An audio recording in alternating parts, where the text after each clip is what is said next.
Welcome to the Washington Watch News Desk. I'm Sarah Holliday with today's top stories. According to the Israel Defense Forces, the mastermind behind the October 7th massacre has been killed. It was a joint operation between the IDF and the Israel Security Agency to take out one of the last senior Hamas leaders. Reportedly, this delivered a major blow to Hamas's operational capabilities. And amid this victory against terrorism, the IDF has vowed to continue pursuing those responsible for the October 7th attack that initiated the war almost 2 years ago. Shifting focus to Washington, D.C. President Donald Trump's big, beautiful bill is seeing some major developments. It was a razor-thin 51-49 vote, but the Senate advanced the president's sweeping tax and spending package late last Saturday night. Speaking on the Senate floor, Senate Majority Leader John Thune spoke highly of the bill. Mr. President, we have before us today a once-in-a-generation opportunity to deliver legislation to create a safer, stronger, and more prosperous America. With one bill, we can deliver on a number of priorities. It's time to get this legislation across the finish line. Despite Thune's optimism, the bill still faces opposition. Senate Minority Leader Chuck Schumer announced his plans to force a full reading of the 940-page legislation, a process that could take over 12 hours. The original goal was to finalize the bill by July 4th, which is this Friday, but President Trump stated last week that lawmakers could extend negotiations if necessary. And as far as negotiations go, many are frustrated that the current version of the bill is much weaker on the issues of protecting life and combating sex changes for minors. It's an ever-developing story, so we'll keep you updated. Meanwhile, in New York City, they have their own political madness to figure out. The mayoral race is heating up, with Democratic Socialist Zohran Mamdani not only pulling ahead, but making headlines with outlandish campaign promises. He wants to raise property taxes in, quote, richer and whiter neighborhoods to subsidize free grocery stores. He also promised to, quote, fight back against ICE agents conducting deportations. There's also a phrase, globalize the intifada, which many people associate with terrorism as a call for violence against Jews. When asked 3 times if he condemned the use of that phrase, he refused to do so. Here, instead, is what he said in an interview with NBC News. That's not language that I use. The language that I use and the language that I will continue to use to lead this city is that which speaks clearly to my intent, which is an intent grounded in a belief in universal human rights. I don't believe that the role of the mayor is to police speech. Mamdani's history of anti-police rhetoric has also drawn sharp criticism from law enforcement. In fact, local officers are saying that they plan to quit if he gets elected. The race is intensifying, and eyes are on New York City as to who they'll choose to lead them. On a different note, there are 2 separate polls that revealed similarly interesting stats. First, the Pew Research Center discovered that 52% of Americans support teachers leading prayer in public schools. And not just any prayers, but prayer that specifically references Jesus. And that's not all. Another poll from the Associated Press Nork Center shows 6 in 10 U.S. adults back having religious chaplains in schools to provide support for students. These findings come amid heated debates, with states like Texas and Louisiana aiming to integrate religious elements like the 10 Commandments into classrooms. Supporters see it as a much-needed return to traditional values. And those are today's headlines. I'm Sarah Holliday. Dive deeper with the Washington Stand at washingtonstand.com. Watch this and other news on the Stand Firm mobile app, and follow us on social media for updates at FRC-DC. Up next is Washington Watch with Tony Perkins. We're back tomorrow with more stories that matter.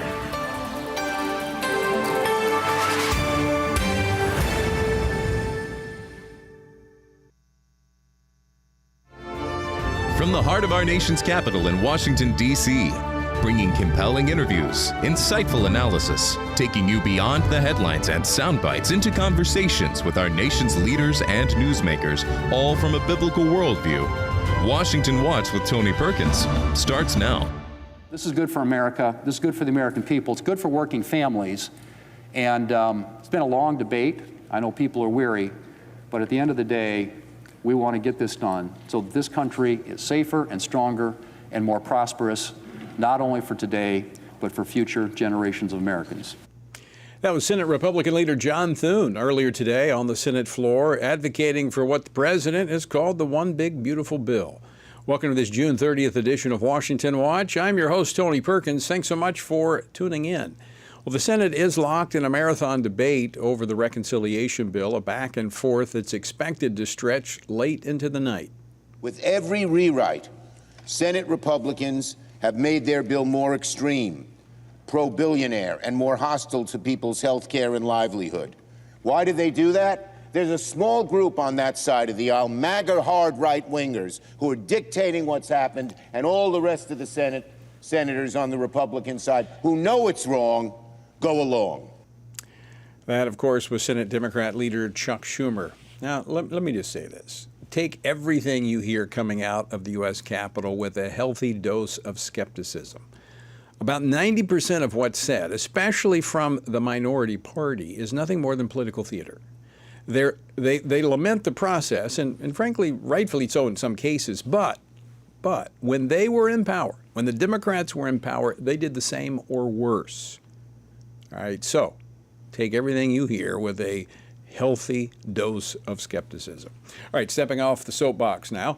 In just a moment, we're going to be joined by Florida Congressman Greg Steube. He's calling on Senate Republicans to stand firm and protect the core elements of the reconciliation bill that the House sent over.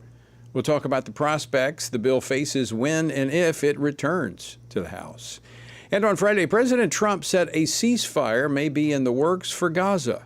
I think it's close. I just spoke with some of the people involved. It's a terrible situation that's going Gaza he's asking about. And we think within the next week we're going to get a ceasefire. So what would a ceasefire include? Some reports are emerging suggesting that the ill-conceived idea of a two-state solution in Judea and Samaria is once again surfacing. We'll get insight from former Congresswoman Michelle Bachmann, now dean at Regent University School of Government. And also over the weekend, I spoke with former UN Ambassador John Bolton about the future of Iran. The regime of the Ayatollahs right now is on its back, and we owe a lot of that to Israel for pummeling the terrorist surrogates. This is potentially a moment when you really could see change in Iran to help alleviate circumstances and the threat of terrorism all around the region. We'll share a portion of that eye-opening conversation later on this edition of Washington Watch. Also, FRC's Kana Gonzalez will join us with the latest details on the reconciliation process, what's in, what's out, and what's at stake. And the Washington Stand's Casey Harper will share some encouraging numbers suggesting that maybe, just maybe, America is desperate enough over what's happening in our public schools to start inviting God back into the classroom. All of that and more coming up on this Monday edition of Washington Watch.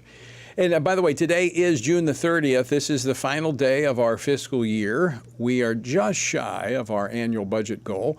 But first, let me say thank you to all of you who have already given, especially those who have taken advantage of the challenge match, doubling the impact of your gift. But if you haven't given yet, there's still time to ensure that Washington Watch stays on the air all across this country. So we have team members standing by to take your call, and your gift today will be doubled if you make the phone call today. So give us a call, 800-225-4008. That's 800-225-4008, or you can go to frc.org and make your gift there, and it'll be matched as well. But today is the final day. So thanks for standing with us. All right, underway right now in the United States Senate is what's called a vote-a-rama on the big, beautiful bill. Democrats continue to oppose it and already have lost an attempt to stop the 2017 Trump tax cuts, a crucial part of the bill. The White House earlier today said that the president would be meeting with Republican congressional leadership as the voting goes on. So what is the outlook right now for the big, beautiful bill that's lost some of its luster? Well, joining us now, Congressman Greg Steube. He serves on the House Ways and Means Committee. He represents the 17th Congressional District of Florida. Congressman Steube, welcome back to Washington Watch. Thanks for taking time to join us. Hey, Tony. Thanks for having me. All right, you've watched the process over the weekend. The current status of the bill, your thoughts? Well, obviously, they're going through all these different amendments in the Senate side, so we're not going to see the results of the cumulative bill until they get through that. We're being told there's going to be a manager's amendment, which will be a big comprehensive amendment at the very end that would amend the majority of the provisions of the bill. The parliamentarian has struck a lot of the provisions that the House had sent over that were conservative provisions that would have cut illegal immigrants, for example, of getting Medicaid funding and these type of things that obviously conservatives in the House supported. So we'll have to wait and see. It seems as though the expectation is the Senate will pass it either late tonight, early in the morning, and then we are due to go back to the House. I'm going to fly up tomorrow, and then it'll be a vote probably Wednesday morning around 9 o'clock. So some of the other items that the parliamentarian in what's called the bird bath washed out, there was a defunding of Planned Parenthood. That's been reduced to simply a 12-month defunding of Planned Parenthood. Something that you have worked on hard in the House has been the issue of gender. All of the gender transition issues that were in this bill kept taxpayers out of that. That's all out of the present bill. How hard do you think it's going to be for the House to take this bill as the Senate currently has it? And I know there's going to be some manager amendments, but I'm told that those provisions are not going to make their way back in. Yeah, it's going to be tough. I mean, it's pretty tall order for the Senate to be able to upset conservatives and moderates on both sides of all these different issues moving forward. They've increased spending considerably, which guys like myself who signed a letter that we wanted to keep the House framework becomes very problematic because they've completely dismissed the House's framework, and it's putting $3.9 trillion on the debt over a 10-year period of time. Now, the White House will say that through tariffs and the economic impact, that'll be reduced and it'll be a deficit-neutral bill. But on paper, that's what it says. So it makes it hard for us to vote for that. It's expanding the debt ceiling by $5 trillion, which is obviously hard for conservatives to do because Washington has a spending problem, and this is our once-in-a-generation opportunity to cut the spending in Washington. So it's going to be very difficult to try to thread the needle. We can only lose 3 votes on the House side. If we lose 4, the bill dies. We know that Massey is going to be a no. All of us are kind of waiting to see what that manager's amendment is going to look like and what it's going to look like when it comes over before we start making our decisions. But the bottom line is I don't want to be in the way of tax cuts to the American people. If this bill does not pass, the average family of 4's taxes are going to increase by like $3,500 a year. You're going to see small businesses' taxes increase by 20% through the 199A deduction. So this is a huge economic bill as it relates to tax cuts, making Trump's Tax Cuts and Jobs Act permanent. The American people have asked for this by voting for President Trump and getting him elected, and we have to deliver for them. Agree with all that you just laid out there, but let me ask you, Congressman Steube, do you feel like the Senate is jamming Republicans by not really fighting the parliamentarian on some of her rulings? Yeah, I've asked for her to be fired. I don't know why you would be the leader, the Republican leader of the Senate, and have a parliamentarian who was hired by Harry Reid 12 years ago, over a decade ago. Obviously, she's a Democrat. She was hired by Democrats. She's been there for over a decade. When new leadership comes in, it's under the understanding that new leadership is going to bring in new staff that works for them. It's very frustrating that an unelected bureaucrat who was appointed by Harry Reid is going to determine what provisions are in President Trump's One Big Beautiful Bill, provisions that the majority of the House voted on and sent over to the Senate. So it's very frustrating to see that the leadership over there isn't willing to change their staff. But Thune has said that he's sticking with her, and the optics, quote unquote, would look bad. But we got elected by the American people to get a job done. And you have an unelected bureaucrat that's kind of standing in the way of these different provisions, which is very frustrating for myself and very frustrating for a lot of the majority of the House. So, again, the Republicans in the House have to take what the Senate sends over, even though they didn't really fight for the core values and the core principles, the core elements that were in the House version. Do you think there's the possibility that there is a little bit of a ping pong match, that the House maybe tweaks it and sends it back over? Yeah, we don't have to take it. We can obviously make our own changes again, but those changes will go back to the Senate. And then the question will be, is the Senate going to be able to pass it again? Obviously, the president doesn't want this thing to ping pong. He wants to have a bill signing on July 4th for his Tax Cuts and Jobs Act, making that permanent for the American people and the things that he campaigned on. So any change that the House would make would cause the bill to go back to the Senate. Any type of conference, whether it be formal or informal, would not make the timeline that the president wants. Obviously, it's a timeline that he has set up. We don't go back into recess until August. We're there the next 3 weeks of July. But that's the timeline that we look at. Any change on the House side, we'll send it back to the Senate. So the question is going to be, once we see what this language is that passes the Senate, is there enough people that have a problem with it that would force it to get changed in the House and then sent back to the Senate side? It seems that the president may be backing off a little bit of that July 4th deadline because I think he'd rather have a good bill than force a bad bill through the process prematurely.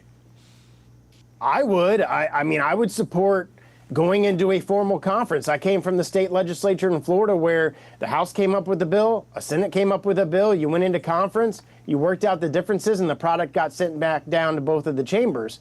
I certainly think it would be a better product for the American people, but obviously that's going to take time, and you never know what you change on one side or the other is going to affect other senators or other House members' positions because you have such a slim majority. We can only lose 3 in the House. They can only lose 3 in the Senate. It becomes very challenging politically to get that done. But right. I would err on the side of taking the time necessary to make sure that we get this thing right.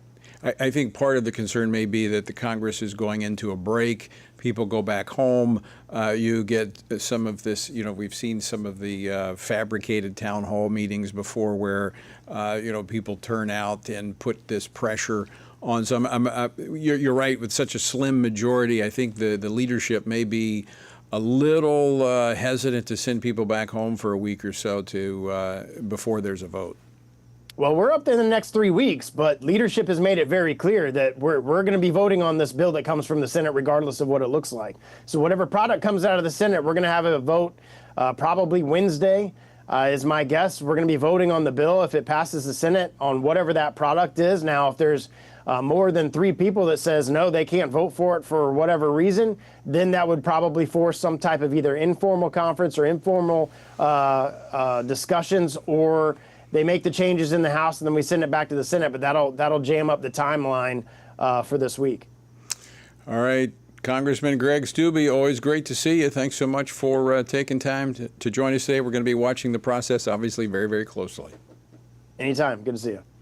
All right, folks, and you can still weigh in on this process. This is why I encourage you to have the Stand Firm app, because if you're on the Stand Firm app, you'll get notifications of when you need to weigh in with your member of Congress or your senators when these bills are progressing along the way. And it'll also give you the information of what's really in it. Something so big like this, hundreds of pages, we go through, we dissect it, we bring out the issues that relate to faith, family, and freedom so that you can weigh in a very informed way.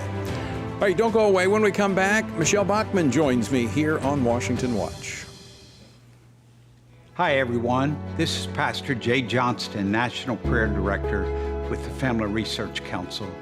I want to invite you to join our 21-day Family Bible Challenge as we read through the book of Matthew.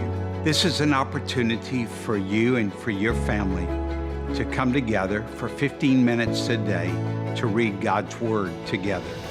Deuteronomy 6 says, "These commandments that I give you today are to be on your hearts. Impress them on your children. Talk about them when you sit at home and when you walk along the road, when you lie down and when you get up. Seek the Word of God. Obey the Word of God. Share the Word of God so that you and others might know the joy of walking with God now and for all eternity."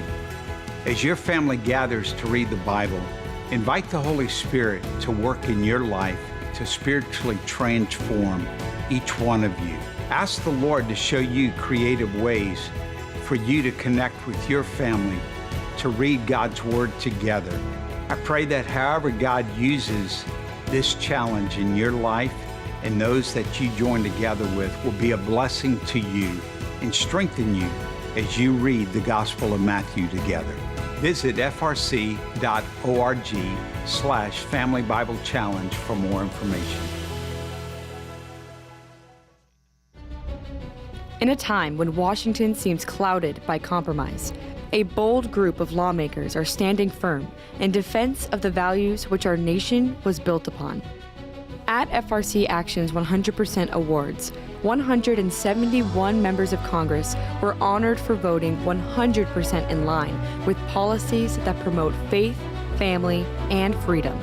Faith and family made our country, it's the foundation that made our country not only great, but good. The values that make America, faith, family, hard work, personal responsibility. I mean, that to me is the heart of FRC, and grateful for everything that they do. It's very important for us to have organizations such as FRC. First of all, I think it keeps us grounded, in addition to which the issues that you champion are issues that we should all be championing. FRC is very, very good at honing in on those things that really affect Christians' lives. Also, working with members of Congress, too, to make sure that those values are instilled in the legislation that we create. Having the Family Research Council to guide us is critically important to being able to do the right thing consistently.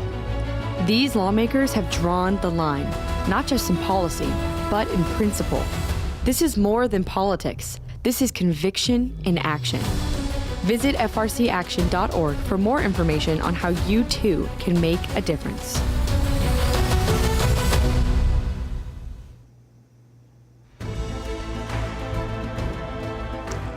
Welcome back to Washington Watch. Good to have you with us. All right, as I mentioned, this is the final day of our fiscal year, June the 30th, and we have team members standing by to take your call if you'd like to partner with us. As I've mentioned many times, we receive no government funding. We are here because of folks like you. So if you'd like to partner with us, in fact, today your gift will be doubled. Last day you can make a gift that will be doubled. But give us a call, 800-225-4008. That's 800-225-4008. And again, let me thank everyone who has already called over the last couple of weeks and made donations. We are grateful for that. Thanks for standing with us. Okay, with the Iranian threat against Israel now for the most part neutralized, at least for the time being, President Trump is turning his attention back to the conflict between Israel and Hamas. Over the weekend, President Trump urged for progress in the ceasefire talks after saying Friday that an agreement could be struck within the next week. Well, as negotiations continue, President Trump is being urged to resist any plan or proposal that would resurrect the so-called two-state solution. Now, here to discuss this and why this would be such a bad idea, but somehow finds its way into these negotiations every time, regardless of political party in power, is former Congresswoman Michelle Bachmann. She is leading an open letter to the president on this issue. She was a member of Congress from Minnesota. She now serves as the dean of the Robertson School of Government at Regent University, and she also is the chair of the FRC Board of Directors. Michelle, welcome back to Washington Watch. Thanks for joining us. Tony, thanks so much. Appreciate being on with you today. So let me ask you this, for those, let me just start with this. For those who do not know, what is the two-state solution and why is it a bad idea? Well, that's a division of the land of Israel. It's a proposal that somehow there will be peace from Arabs, that they will not make war against the Jews if the Jews give up their land. For over 30 years, this has been enshrined in what's known as the Oslo Accords. It's never worked. It was tried in Gaza. It's been a complete failure. And so now, once again, it seems like it's being resurrected. It's a terrible idea. It only leads to hostility. It's the antithesis of peace. So you brought this up, but let me just put a fine point on it. Gaza. That was turned over in 2005. The Hamas was elected in 2007. They've been leading that effort. So, in effect, you've had a two-state solution. They've controlled it. Israel's not been in there. They pulled out everything, even dug up the bodies of the dead, left nothing behind. And what happened? On October 7th, they attacked Israel. I mean, who cannot see that? Right. No, that's exactly right. And the term is commonly known as two-state solution, meaning Israel proper is supposed to give up their legal land to Arabs in the promise for peace. But it's not a solution, as you know. It's a two-state proposal that's been tried already, as you said, and a complete and utter deadly failure. So it is ridiculous to continue to revive these hopes that somehow by carving up Israel that there will be peace. Without a doubt, this has been completely rejected by the Jewish people in Israel. It's been rejected by the Israeli Knesset. They don't want this proposal because they know it will never work. And so it's wrong for the United States to bring up this idea and to try and impose this on Israel. It would be a tragedy. Michelle, let me ask you this question, because you're right. The actual polling data in Israel post-October the 7th shows the vast majority of Israelis are opposed to this. Even Arab Israelis are opposed to the idea. Yeah. So there's no appetite for this in Israel. So we've talked about the historical aspects of this and what happened just in recent times. The polling data shows it's not popular. But let's talk about from a Christian perspective. You weighed in, you and Bill Koenig wrote a letter, an open letter, which many have signed on to. And folks, you can sign on to it as well. You can text letter to 67742. I'll talk more about that in a moment. Letter to 67742. But Michelle, talk about the biblical reason we should not be pursuing this as a country, and we should not, as Christians, be silent about our government pursuing it, regardless of what party's in power. Well, there is no issue more clear in the Bible than the issue of the covenant and God's covenant land. And what we know is that there are blessings when we bless Israel. There are cursings when we curse Israel. And so the Bible is clear about that in Genesis, but also in the book of Joel. It's extremely clear. There's only one criterion upon which nations are judged, and that's how nations treat Zion. And Joel 3, verse 1 through 3 is very clear. It says, no nation should seek to divide the land or scatter the people.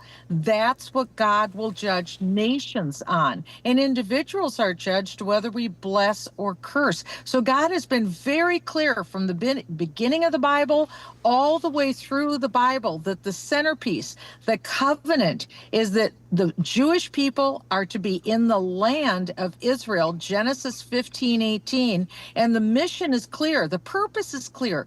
All nations on earth will be blessed. So just think, if we push dividing the land, that means we don't want blessings for families across the earth.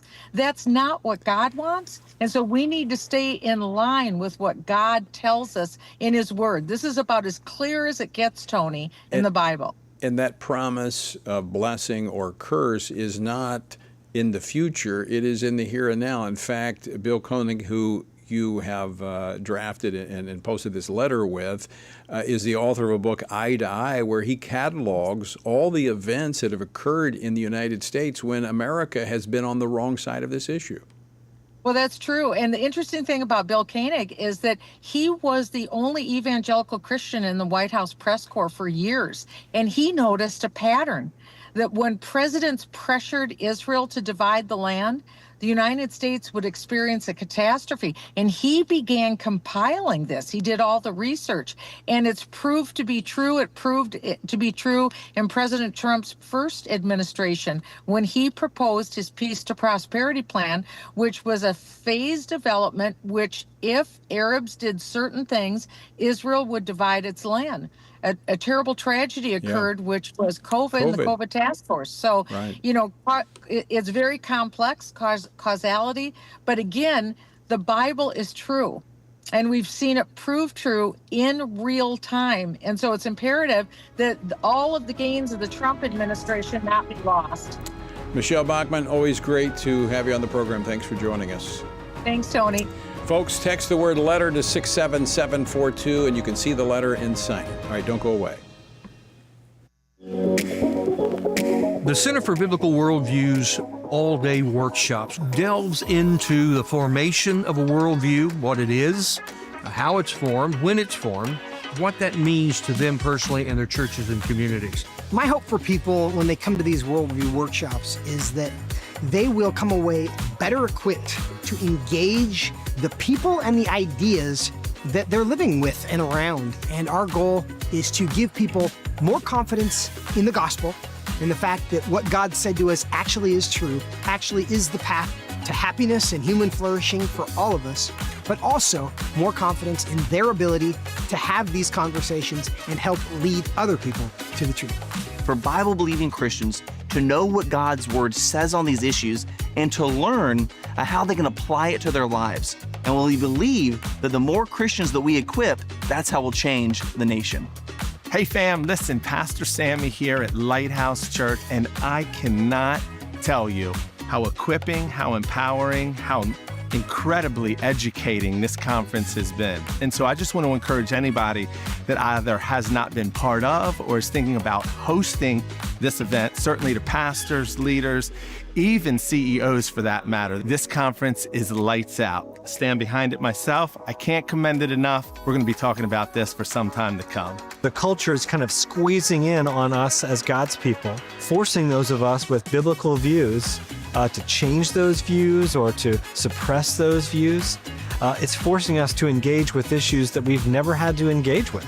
And so what this teaches us is what those issues are, what the Bible says about those issues, and then how we can critically engage our culture on these things in a way that is committed to biblical principle. Visit frc.org/worldview for more information.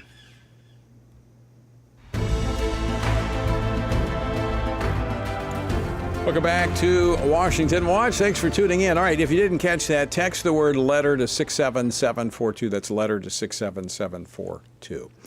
Former National Security Advisor John Bolton joined me for This Week on Capitol Hill, my weekend broadcast on the Salem Radio Network, to discuss the future of the Middle East and what may be ahead after Iran's nuclear program was dealt a devastating blow by both Israel and the U.S. I want to share part of that enlightening conversation with you right now. So let's talk about that. You know, in 1979, the rise of the Islamic regime, that was probably the last major movement in the geopolitical sphere in the Middle East of this magnitude that we're seeing today. What does the U.S. need to do to change the direction and ensure 50 years from now there's maybe more of a peaceful Middle East?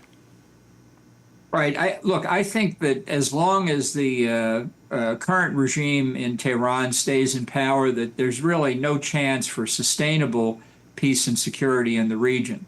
Even if we got a government in Iran that was peaceful and concerned only about their own internal affairs, of course there would be other factors, other risks in the Middle East. But you don't even get to that problem until you solve the problem of Iran.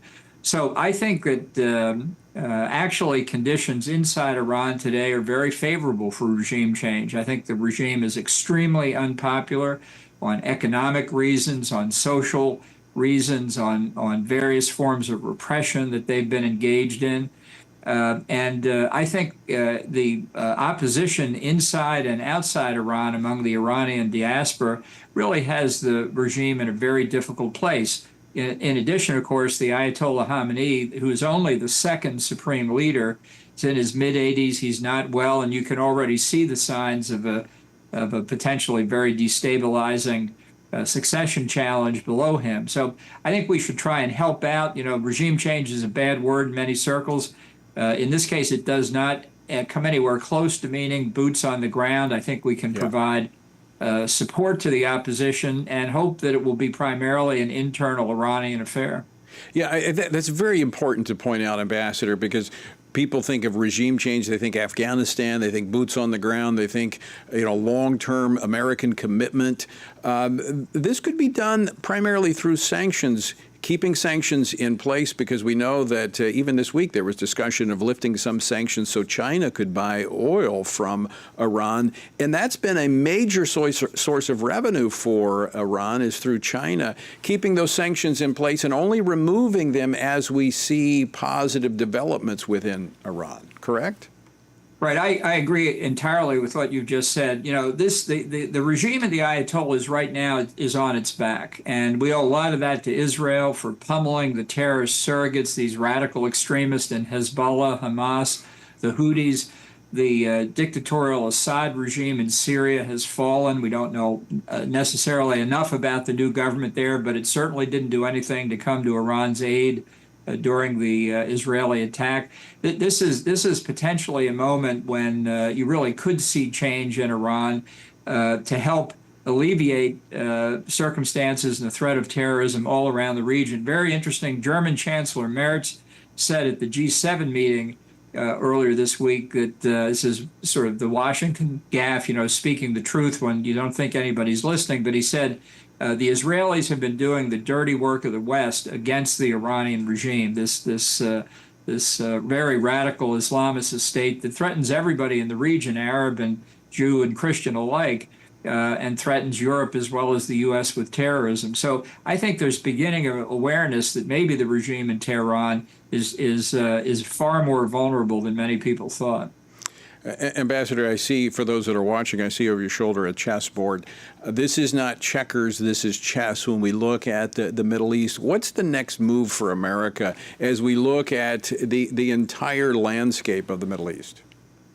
Well, I think there's a possibility that we'll see further diplomatic recognition for Israel granted by Arab states, more Abraham Accords, the first of which were negotiated during Trump's first term. I think that would be very important. I think these are steps toward a more normal, a more peaceful Middle East. And I think it's a signal really around the whole region and globally that things are continuing to change there at a very rapid rate. We should support that. And at the same time, we should keep a very, very close eye through intelligence and cooperation with others on what's happening inside Iran to make sure they're not trying to revive that nuclear weapons program. A minute and a half left, Ambassador. How is China and Russia interpreting these events, do you think?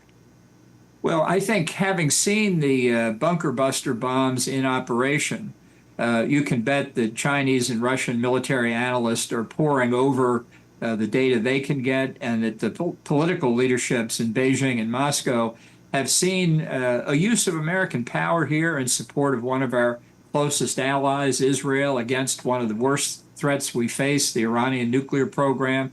Clear and decisive action. It may not have been everything it could have been, but this is something that is not like the 4 years of the Biden administration, that's for sure. This is a way of demonstrating the American deterrent in action. And the point of the deterrent is to prevent conflict, to brush our adversaries back. I hope it's had that effect. 30 seconds. Does it affect the view of Taiwan? Yeah, I think that coming to Israel's side as we did should remind the Chinese that among the American people, there are very strong feelings of support for the free government on Taiwan. And I hope that gets Chinese decision makers to think twice or three times before they do anything that might pose a threat to Taiwan. Ambassador John Bolton, always great to talk with you. Thanks so much for taking time to join us today. Well, thanks again for having me. Again, that was my conversation with former ambassador to the United Nations and National Security Advisor John Bolton on the weekend program this week on Capitol Hill. All right, don't go away. There is a lot more Washington Watch straight ahead.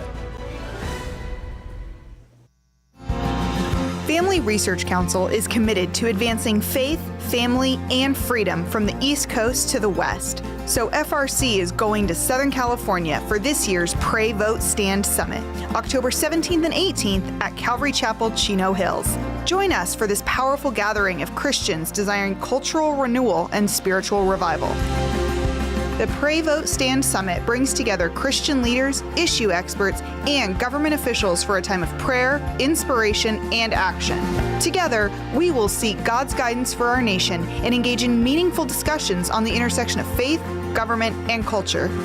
If the spiritual foundations and the cultural walls of our nation are to be rebuilt, we all have a role to play.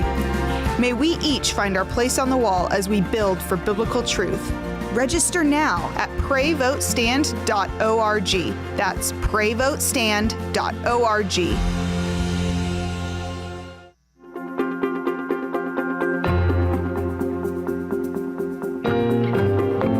Jennifer, it's so exciting to be here with you today talking about our new book, Embracing God's Design. Who is actually going to benefit from reading this book in your view?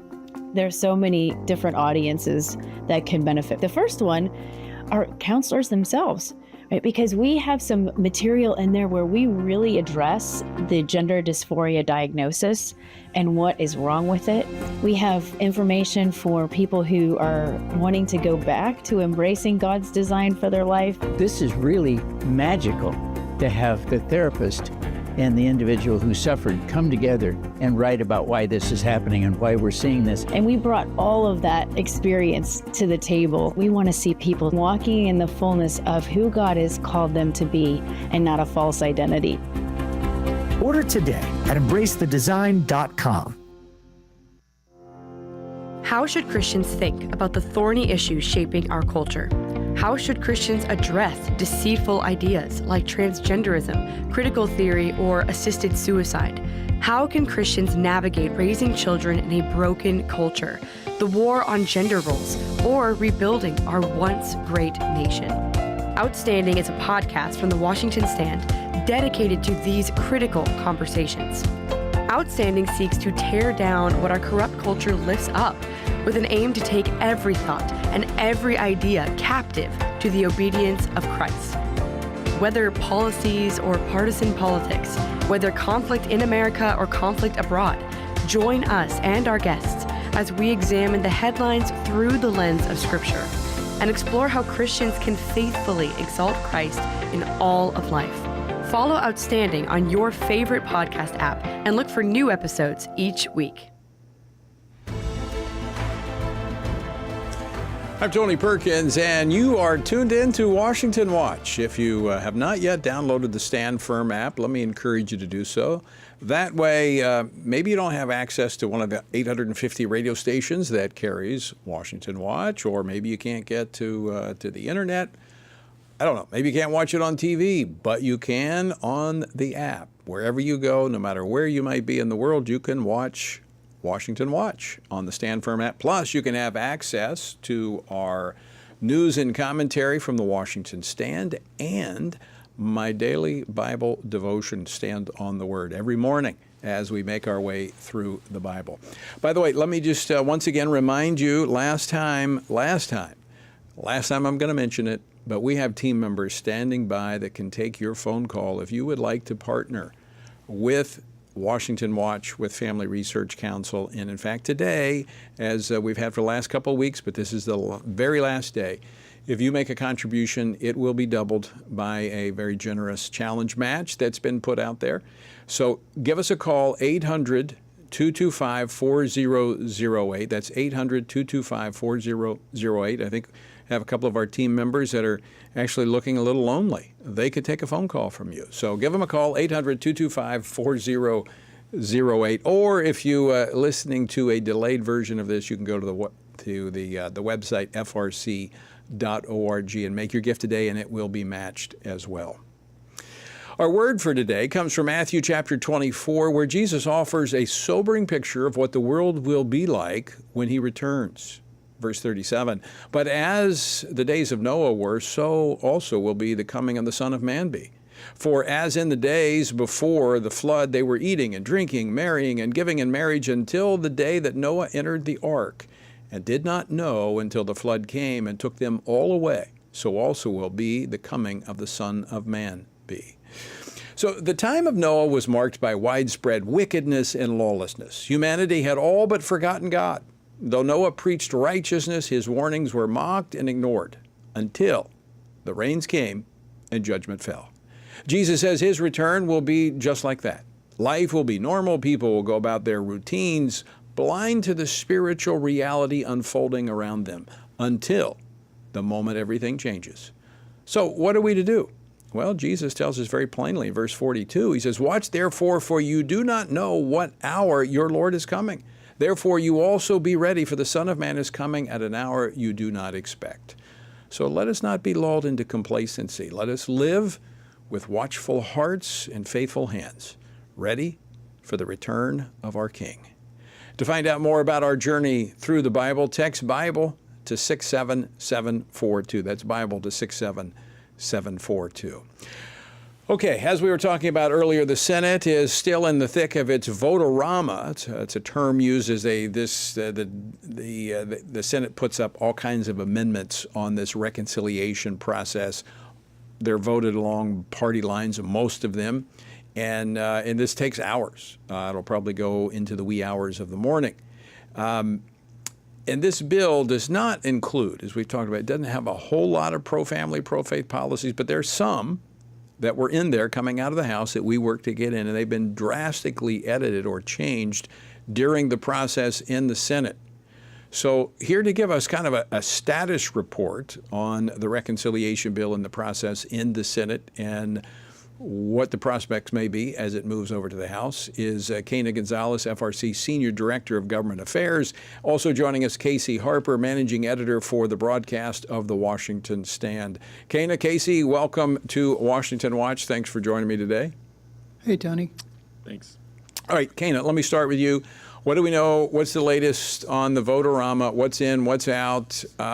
What's at stake? Yeah, there's a lot at stake, actually. Like you said, this is a 1,000-plus page bill that came over from the House. The Senate has put up its version. It's 940 pages, and they spent all night reading it out loud. The poor Senate clerk had to read it overnight Sunday and Monday morning. What was in that bill, as you said, coming over from the House, were a couple of provisions in particular that we're interested in. One, defunding big abortion providers like Planned Parenthood for 10 years, which would be a major, major win. The other is defunding gender transition procedures permanently. Both of those provisions made it out of the House very strong, and both have been weakened or gutted in the negotiations in the Senate. All right, so I was talking earlier with Congressman Greg Steube, obviously conservative, especially. He's the one that carried the women's sports bill, so he's strong, as they would say back in Louisiana, garlic milkshake. But the reality is that they want to get something through, and they're going to be jammed like they're often jammed. But it won't take much to upset the apple cart. Do all of the Republicans go along with whatever the Senate sends over? Yeah, like you say, the Senate is going to try and jam the House. Whatever they send over to the House, they're going to say, now you guys have to pass exactly what we did. But of course, Tony, that's not how legislation works. The House had its say, the Senate is having its say, and then those two are going to have to come together at some point. So it's not a given that what passes the Senate, probably in the wee hours tomorrow morning, is the final version of this bill. Casey, I want to bring you in on this conversation as well. Earlier, as I mentioned, talking with Congressman Greg Steube, there has been a lot of murmuring about the leadership in the Senate from House members. Has it been strong enough? What do you think we've detected, or what has been revealed about the leadership of John Thune in this process? Anything? Yeah, I mean, it's a good question, because this is a pivotal moment for the new majority leader. I mean, if you remember, of course, House Speaker Mike Johnson, he came in kind of on unstable footing. There was many members who were speaker or almost speaker before him, and it was unclear when he came in if he was going to be able to solidify his footing, wrangle all this very divided House at the time in particular, and then still stand for the conservative principles that he's known for, and that really the House majority was elected to do. But I think he's been able to do that against all odds, really, and solidify and cement his position. So now Senator Thune is in the same position, replacing, of course, Mitch McConnell. And I don't think he's cemented it yet. Not that anyone's really asking for him to leave, or there's no rumors of him being ousted. Right. But he's really setting the tone here for what kind of leader he's going to be. Is he going to Republicans are historically very good at criticizing when Democrats are in charge to win elections, but then when it comes to actually governing and standing for those positions, they haven't always been willing to do that. Yeah, a good observation, Casey. I think Senate, House leadership, apples to oranges, because there's just not the kind of turnover in the Senate and leadership like you see in the House. They have a tradition that they stick with, and even if it kills them, they stick with it. But I do think, and I know I'm a little biased because I'm close to the Speaker, but I would think that the Speaker really has cemented himself next to the President as really the congressional leader for the Republicans and who people are going to turn to. He's really going to be the driver along with the President. Kana, you agree? I think Speaker Johnson is a remarkable individual, and yes, Tony, I do agree that he has emerged. His leadership. I spend all day watching proceedings in the House and Senate. I read a lot of news every day, and the story for the last year and a half have been that Mike Johnson is on the cusp of defeat. Mike Johnson is on the cusp of disaster, and time again, by pushing the House to really take up and talk through these tough negotiations. He's just had a remarkable run as Speaker of the House. All right, Casey, I want to go back to you. Switching gears, I want to play a clip from my conversation with the House Speaker over the weekend, not on the reconciliation bill, but on the socialist New York City mayoral candidate, Zohran Mamdani. So I want to play this clip.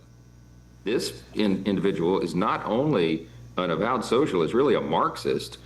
He's also a raging anti-Semite and a dangerous choice. The idea that he would be the nominee of one of the major parties in this country is frightening. I mean, his proposals range from legalizing prostitution and drugs and having, injection sites funded by taxpayers to basically giving everything away.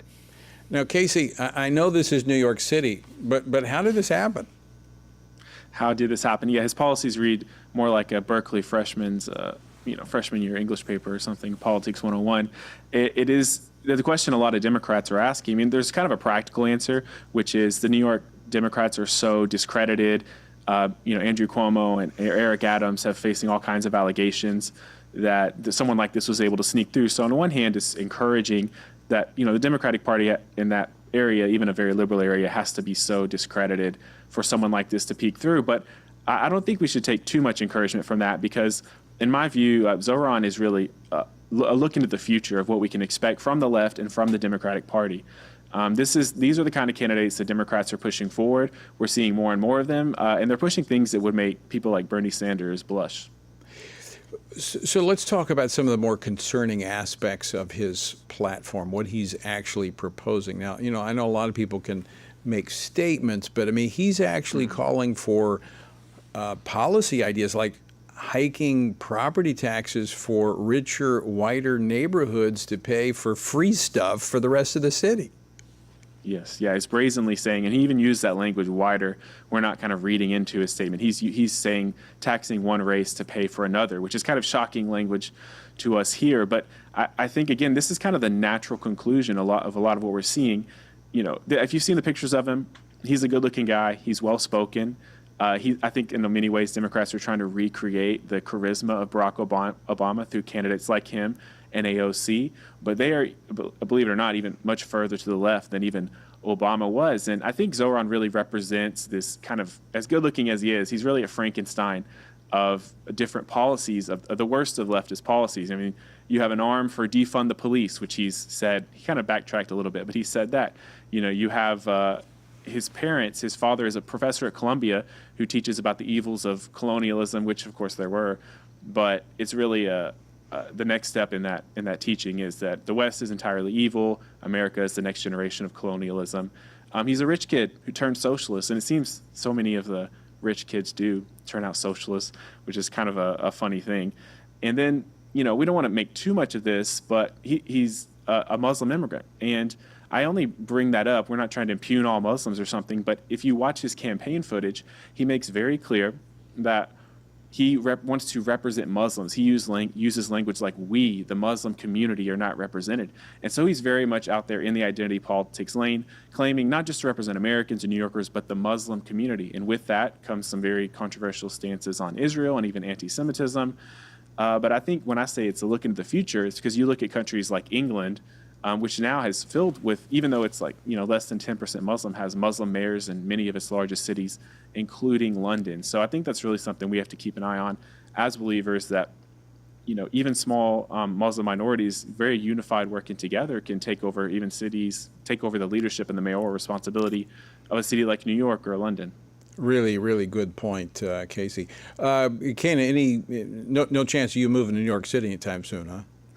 I am the child of an immigrant who rejected socialism, so no thank you. Communism has failed everywhere it's been tried. All right, let's talk some good news here for just a moment. Pew Research identifying that just over half of U.S. adults, 52%, say they favor allowing public school teachers to lead their classes in prayer. They support chaplains in the public schools. Has the desperation reached a point where everything else has failed that people are now ready to turn back to God?